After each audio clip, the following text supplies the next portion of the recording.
Hello दोस्तों, आज हम पढ़ेंगे alteration of memorandum of association. तो सबसे पहले जानते हैं कि मेमोरेंडम ऑफ एसोसिएशन क्या होता है। एमओए का मतलब होता है memorandum of association. The MOA is the charter document of a company.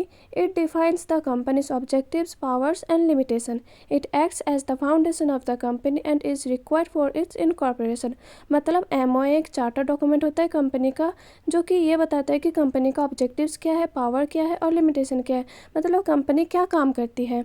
ये एक फाउंडेशन डॉक्यूमेंट होता है। सिंपल वर्ड में अगर कहे तो ये एक लीगल डॉक्यूमेंट्स होते हैं कंपनी का, जो कि ये बताते हैं कि कंपनी क्या कर सकती है और क्या नहीं। तो मेमोरेंडम ऑफ एसोसिएशन में कंपनी के बारे में सब कुछ लिखा होता है, जैसे कि कंपनी का नाम, उसका ऑब्जेक्टिव्स, उसके लिएबिलिटी क्या है कंपनी के, उसका कैपिटल क्या है और वो कहाँ पर रजिस्टर्ड हुए, ये सारे मेमोरेंडम ऑफ एसोसिएशन में लिखे होते हैं। अब चलिए जानते हैं कि ऑल्ट्रेशन ऑफ मेमोरेंडम के लिए लीगल प्रोविज़न क्या होते हैं।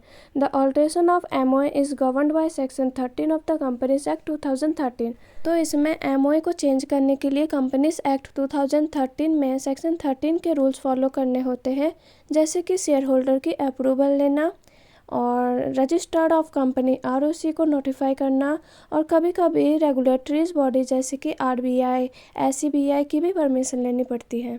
चलिए अब देखते हैं alteration of memorandum of association. Alteration का मतलब होता है बदलना। मेमोरेंडम ऑफ एसोसिएशन में हमने कुछ क्लोजेस पढ़े थे, अब उनको चेंज करने के लिए हमें क्या क्या करना पड़ता है ये देखेंगे।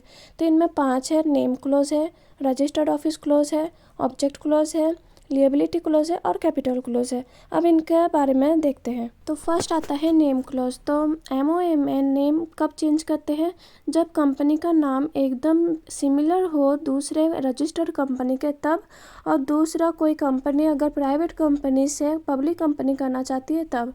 अब इसके प्रोसेस क्या क्या होते हैं। तो फर्स्ट होता है बोर्ड रिसोल्यूशन। तो इसमें क्या होता है, सबसे पहले बोर्ड की मीटिंग में नाम बदलने का डिसीजन लेते हैं और अप्रूवल लेते हैं। उसके बाद में चेक नेम अवेलेबिलिटी, इसका मतलब एमसीए पोर्टल पर रन के जरिए नया नाम अप्लाई करते हैं।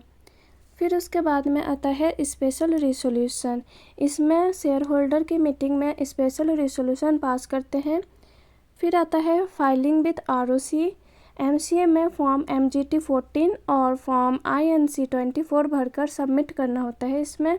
और लास्ट आता है अमेंड एमओए। फिर उसके बाद में नाम चेंज कर देते हैं एमओए में।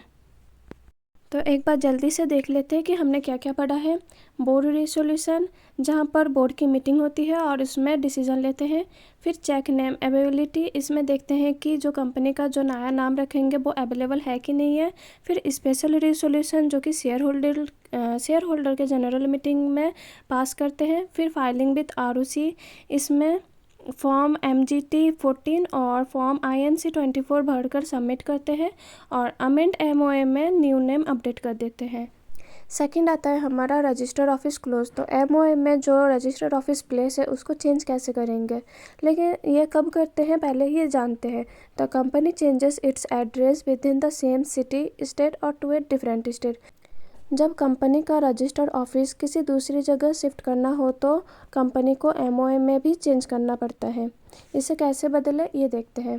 जब किसी कंपनी को अपना रजिस्टर्ड ऑफिस एड्रेस एक ही शहर या राज्य में शिफ्ट करनी होती है तो इसके लिए बोर्ड मीटिंग में एड्रेस चेंज की अप्रूवल लेनी पड़ती है, और दूसरा आरओसी के साथ INC 22 फॉर्म फाइल करना पड़ता है।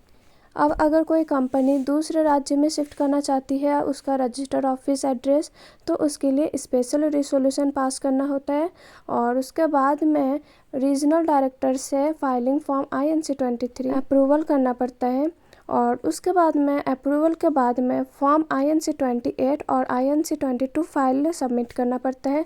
सबमिट होने के बाद में एमओए में नया एड्रेस अपडेट कर देते हैं। अब थर्ड है अपना object close. To align the company's activities with a new business line और मॉडिफाई इट्स एग्जिस्टिंग स्कोप।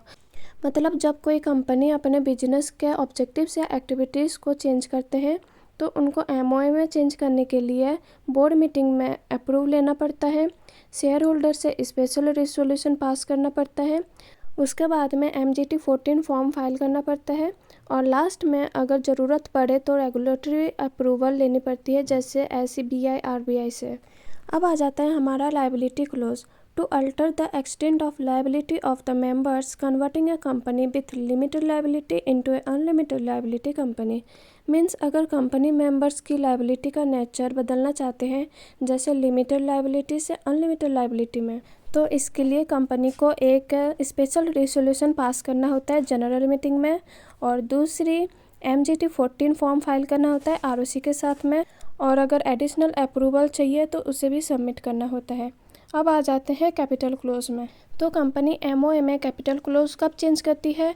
जब कंपनी की ऑथराइज्ड कैपिटल बढ़ानी होती है या घटानी होती है, या शेयर कैपिटल को रिक्लासीफाई करना होता है, तो कंपनी MOA में कैपिटल क्लोज को चेंज करती है। अब आ जाते हैं इसको चेंज कैसे करते हैं। पहले कंपनी को बोर्ड मीटिंग में इसे अप्रूव लेना पड़ता है, उसके बाद में शेयर होल्डर से स्पेशल रेजोल्यूशन पास करवाना होता है, और उसके बाद में MCA पर फॉर्म SH7 और MGT 14 फाइल करना होता है, और लास्ट में MOA को अपडेट कैपिटल स्ट्रक्चर के साथ में अमेंड कर लेते हैं। तो दोस्तों, हमने alteration of memorandum of association पढ़ लिए हैं। अब मिलते हैं आपसे अगले वीडियो में कुछ नए टॉपिक के साथ। तब तक के लिए बाय बाय।